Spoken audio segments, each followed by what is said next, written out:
Lindy Somick, who is from the Saginaw Ojibwe Nation, and she's going to deliver our land acknowledgement today.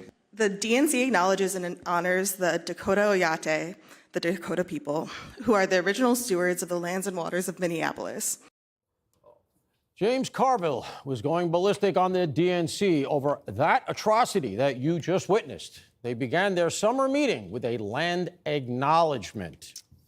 The DNC does not exist to right wrongs. It doesn't exist to acknowledge the more unpleasant parts of history.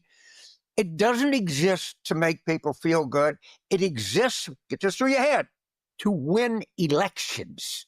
Now, do you think that is going to help us win elections by talking about land theft from the Dakotas? We're not.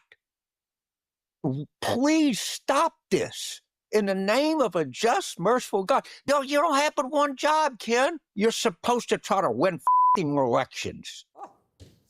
Oof, that's painful. And somehow it gets more embarrassing for the Democrats. The DNC summer meeting also introduced a fight song the party could adopt. We don't have audio of it, but don't worry, I will butcher it for you. Brace yourselves. DEMS, we rise. Stronger together, blue skies. Lift your voice, we're bold and true. Onward, Democrats, we shine blue. Talk about North Korea. Listen, Joey, I got to come to you as a veteran, not exactly the halls of Montezuma there with that fight song. You intimidated? What do you make of that? No, that's funny. With James Carville, I don't know. Maybe he's got the truth serum, or maybe it's time for him to go out to pasture. He's just angry all the time, and I don't think that appeals to anyone. I think the funniest thing about this is, this idea that Democrats still want to appease every single group they can and throw their big tent, and Donald Trump has taken the wind out from under the sails of that big tent.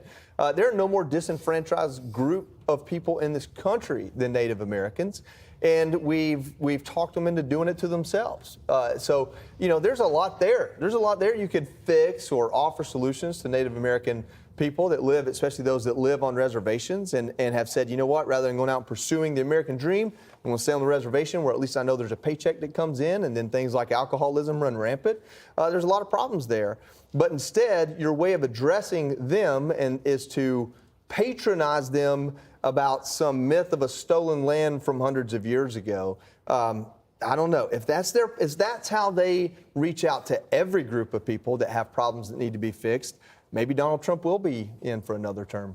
So I think Carville's point, I think, is well taken, which is that, look, you're not going to, in a forum like that, you're not going to be able to relitigate the entire American Indian colonialism issue. What he's trying to focus on, Jessica, is winning elections, right? And he doesn't want to relitigate that at this summer camp they held. So what do you think? Is this worthwhile? Is it working?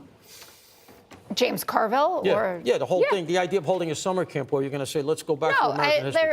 There is no Democrat online or in the real world who is happy with what's going on at the DNC right now. And it's being reflected in the fundraising. I mean, the Republicans have an enormous advantage when it's DNC versus RNC. I will note on the congressional level, the DCCC is outraising the Republican arm. So it really is a DNC problem. And Ken Martin was elected to this post, but there are a lot of people, I don't want to say they have buyer's remorse, but who are saying, well, Ben Wickler, who ran the Wisconsin Democratic Party, might have been a better choice for this because, we had those 45 words that Third Way, the think tank, put out last week saying, you shouldn't be saying those things. And they didn't even think that they had to say, don't do a land acknowledgement. So this is the kind of stuff that I hate having to talk about. But this notion that Republicans are coasting right now and the wind is beneath the sails of Donald Trump is just not borne out by what's really going on the ground. And you can see it just today that Joni Ernst is not going to run for re-election in Iowa.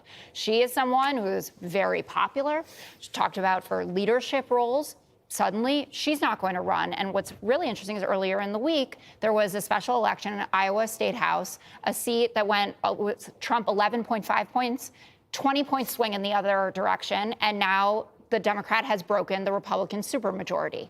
The polling on the generic ballot has Democrats up 5 to 8 points. Mike Johnson, and God bless him that he keeps going out there and doing media. He was embarrassed on our air with Bill Melugin and Dana this morning talking about crime in Republican states. And he was on CNN, and John Berman says to him, what are you going to do? The BBB is hugely unpopular. He says, oh, well, the provisions aren't. And then John Berman reads out the provisions. Cutting SNAP, cutting Medicaid, tax cuts for the rich, all underwater. That is what the midterms are going to be about. It's not looking that peachy for Republicans. So in other words, you're saying the DNC and this Ken Martin, who's kind of like the Barney Fife of Democratic leadership here, he's the outlier. And really, you're saying things are going well, no, but I'm this saying whole that thing is performative? To go back to what Greg was saying, where you have 0% of Democrats that are happy with how it's going, they're going to show up and vote. That's what it's partisanship. It's pure partisanship. They will show up to oppose the Republicans and the Republican agenda, which is going to hurt everyday As they Americans. embrace the pro-crime agenda. We'll see. Exactly. Well, we're We with got you crime. now. Yeah, good for that. All right, Greg, go ahead, take it on. So this land acknowledgement thing is the perfect example of the virtue signal. It's words without deeds. That is the Democrat Party. That's why you guys are in a shambles. So this dork comes out and says, we're doing this on stolen land. Well, great. Pack up and leave. Do it on a barge in the ocean. Nobody stole the ocean. Do that. Oh, no. The acknowledgement, that's the action that we're going to do. That's what we're going to do. It's the thought that counts. It's like a person who cuts you off and then waves at you. It's like, I feel bad, but not bad enough to stop. It's like, if you're not going to do anything about it, why even bring it up, you dumbhead? The Dems, they set themselves up as some impotent, ineffective fool. They tell you right off the bat that they're doing something wrong, but they're going to do nothing to fix it. It's a big fly around here. It's huge. But it's how they handle crime, the border, trans. They do platitudes that keep them safe from guilt. But you got to ask, who is this for? It's not for Native Americans. Is it for Liz Warren? Maybe. Who knows? But it's kind of amazing that you don't have one Democrat that has the balls to say, just stop it. We've had enough of this. By the way, this is why you don't have men in your party anymore. You just have fake men. Because this is so wimpy and so spineless that, if an activist demanded that you acknowledge the struggle of trans in the catering business before every meal, you would do it. I mean, we should start demanding Dems to do all sorts of acknowledgments just for fun. Can you imagine what the menu and activities were like at this DNC summer camp, the vegan s'mores?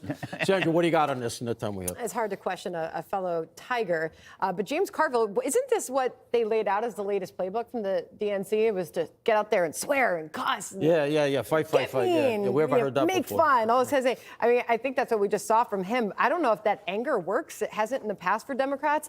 But remember James Carville in the New York Times just a couple weeks ago, maybe it was a month ago now. He was the one who penned the piece, My Fix for the Confused and Leaderless Democrats. So a month later, they're still not listening.